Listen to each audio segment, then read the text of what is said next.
سب سے درجے کا اسلام کیا ہے؟ من سلم المسلمون من لسانہ و یدہ۔ زندگی میں یہ طے کر لو، کوئی کتنا ہی تمہیں دکھ پہنچائے، کوئی کتنا ہی تمہاری بےعزتی کرے، چپ ہو جاؤ، سہ جاؤ۔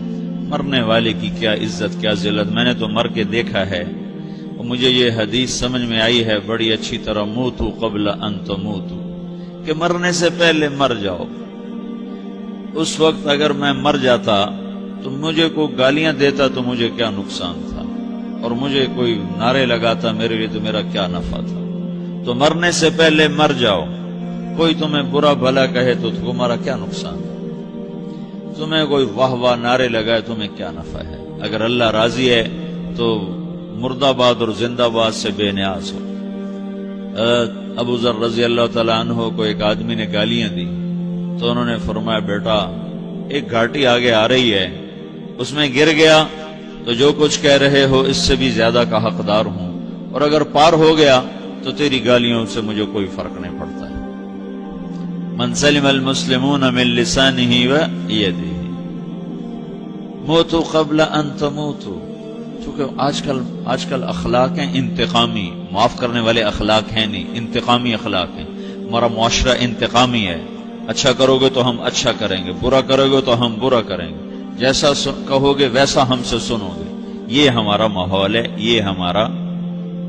ایک ماں کہہ رہی تھی دوسری ماں کو، میرے پترا کدی کسی نے واسطے سلام نہیں کیتا، بڑے فخر سے کہہ رہی ہے، ہمارے اپنے گاؤں کی بات، میرے پترا کدی نہیں کسی نے واسطے سلام کیتا، مائی جڑا کرے انہوں کریں دیں، جڑا نہ کرے انہوں پوچھ دے ہی کوئی نہیں۔ یہ وہ فخر سے کہہ رہی، جو سب سے بڑا عیب ہے وہ سب سے بڑا فخر بنا ہوا۔ میرے پترا کدی نہیں کسی نے واسطے سلام کیتا۔ جب ماں باپ نے یہ سبق دیا تو اولاد کا کیا قصور ہے؟ تو ہمارا معاشرہ انتقامی ہے، ایک کی 10 سنانے کا ماحول ہے، تو آپ 100 کی ایک بھی نہ سناؤ۔ احنف بن قیس رضی اللہ تعالیٰ عنہ پہ ایک آدمی نے چڑھائی کر کہنے لگا، ایک سناؤ گے نا تو 10 سنو گے میری طرف سے۔ تو احنف بن قیس کہنے لگے، بھائی تو مجھے 100 بھی سنائے گا نا تو میری طرف سے ایک بھی تو نہیں سنے گا۔ ایک آدمی ان کی بڑی بےزتی کر رہا تھا اور وہ چل رہے تھے، اور وہ 100 گالیاں بک رہا ہے۔ جب آ گیا نا قریب شہر تو کہنے لگے، دیکھا میرا قبیلہ یہاں رہتا ہے، اگر کسی نے سن لیا نا تو تیری بڑی دھلائی کر دے گا، تو نے جو مجھے گالیاں دینی میں کھڑا ہوں یہیں تو دے لے، تو اپنا سارا زور پورا کر لے تاکہ آگے تجھے کوئی تکلیف نہ پہنچا دے میری وجہ سے۔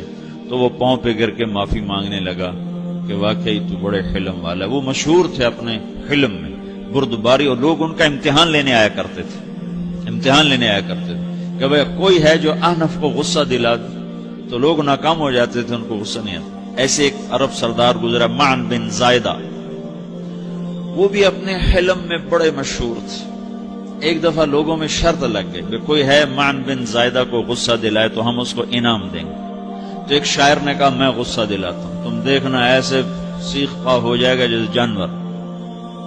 تو وہ چلا گیا اس کی مجلس میں، دربار لگا، عرب سردار تھا بہت بڑا، دربار لگا ہوا، تو کہتا السلام علیکم، میں کہا وعلیکم السلام۔ تو معن بن زائدہ پر ایک دور بڑے فخر کا گزرا تھا، پھر اللہ نے اس کو بہت بڑی سرداری دی، بنو عباس کا بہت بڑا یہ وزیر گورنر تھا۔ تو کہتا اتذکر اذ لحافک جلد شاۃ واذ نعلاک من جلد البعیر، کیوں بھائی تجھے یاد ہے جب تیرا بستر بکری کی کھال تھا اور تیرے جوتے اونٹ کی کھال کے تھے؟ تو کہنے لگا کیوں نہیں یاد، بھلا کوئی ماضی بھی بھولتا ہے؟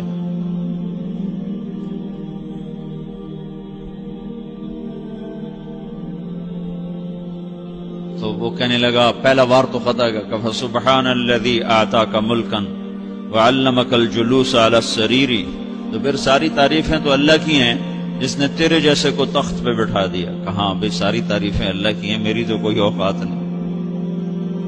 تو کہنے لگا سأرحل عن دیار انت فیہا وان جار الزمان علی الفقیر، جہاں تیرے جیسا حکمران ہو وہاں مجھے رہنا گوارا ہی نہیں ہے، میں یہاں سے چھوڑ کے نکل جاؤں گا چاہے کتنی تکلیف اٹھاؤں۔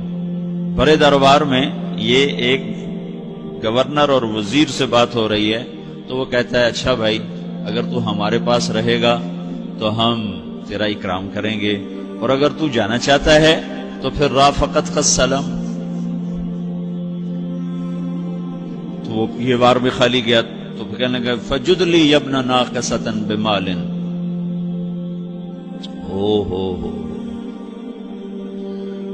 او گندی ماں کے بیٹے مجھے کچھ عطا بھی کر، میں بغیر پیسے کے سفر کیسے کروں گا؟ عرب کو کسی کو بھی ماں کی گالی دے دینا پھر عرب سردار ہو. فجد لی یبن ناقصۃ بمال، بری ماں کے بیٹے مجھے کچھ پیسے بھی دے، میں نے جانا ہے. میں کہا بھائی اس کو 3000 دے دیا جائے. اللہ، تو کہنے لگا قلیل ما آتیتنی و انی لأطمع منک فی الکثیر، یہ تو بہت تھوڑا تو نے دیا ہے، مجھے اور دے. کہا اچھا بھائی 3000 اور دے دو. تو وہ شاعر کی بھی آنکھیں پھٹ گئیں. کہنے لگا اب ٹھہر جا ٹھہر جا، اب میں تیری اصل تجھے بتاتا ہوں. سألت اللہ ان یبکیک ذخرا فما لک فی البریۃ من نذیر، میں اللہ سے دعا کرتا ہوں اللہ تیرے جیسوں کو سلامت رکھے، تیرے جیسا دنیا میں کسی ماں نے جنا ہی کوئی نہیں. فمنک الجود والافضال حقا وفضل یدیک کالبحر الغزیر، تو ہی سخی ہے، تو ہی کریم ہے، اور سمندر بھی تیری سخاوت کے آگے کچھ نہیں ہے. تو نے کہا اچھا بھائی تو نے ہماری برائی کی، ہم نے تمہیں 6000 دیے، اب تو نے ہماری تعریف کی، ابھی 10,000 اور دے دو اس کو. باتیں ہی رہ گئیں، باتیں ہی رہ گئیں. کہاں سے لائیں ایسے لوگ؟ ہمارا معاشرہ انتقامی ہے، بدلہ لینے کا ہے، بدلہ لینے کا. تو میرے ساتھ کیا میں نے بھی کرنا ہے.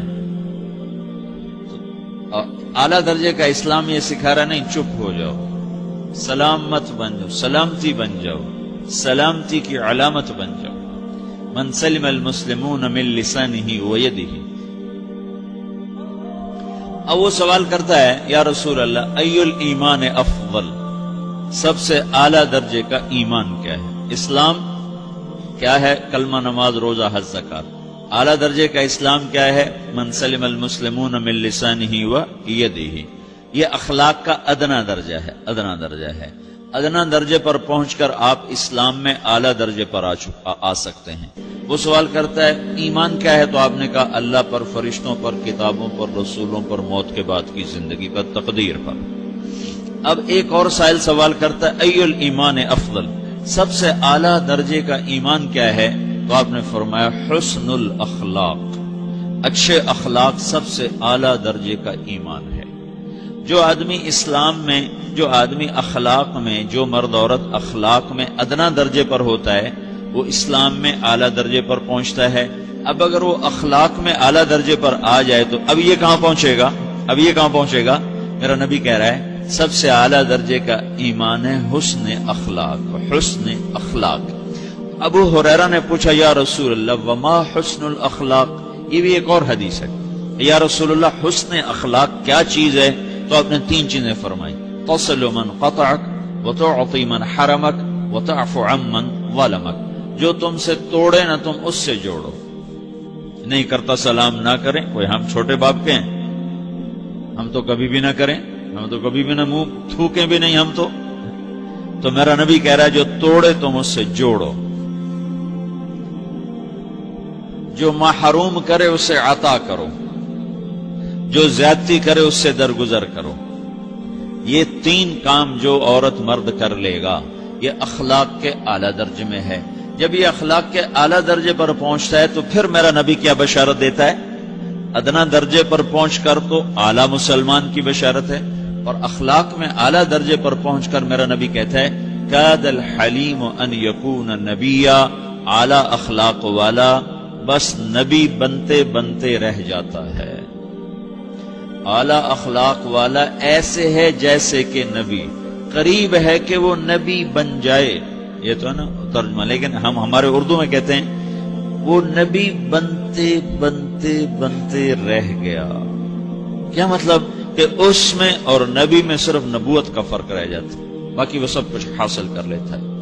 تو یہ سارے دین کا میں نے آپ کو خلاصہ بتایا ہے کہ میری آپ کی ضرورت ہے کہ میرا اسلام اعلیٰ درجے کا ہو، من سلم المسلمون من لسانہ و یدہ، میرا ایمان اعلیٰ درجے کا ہو،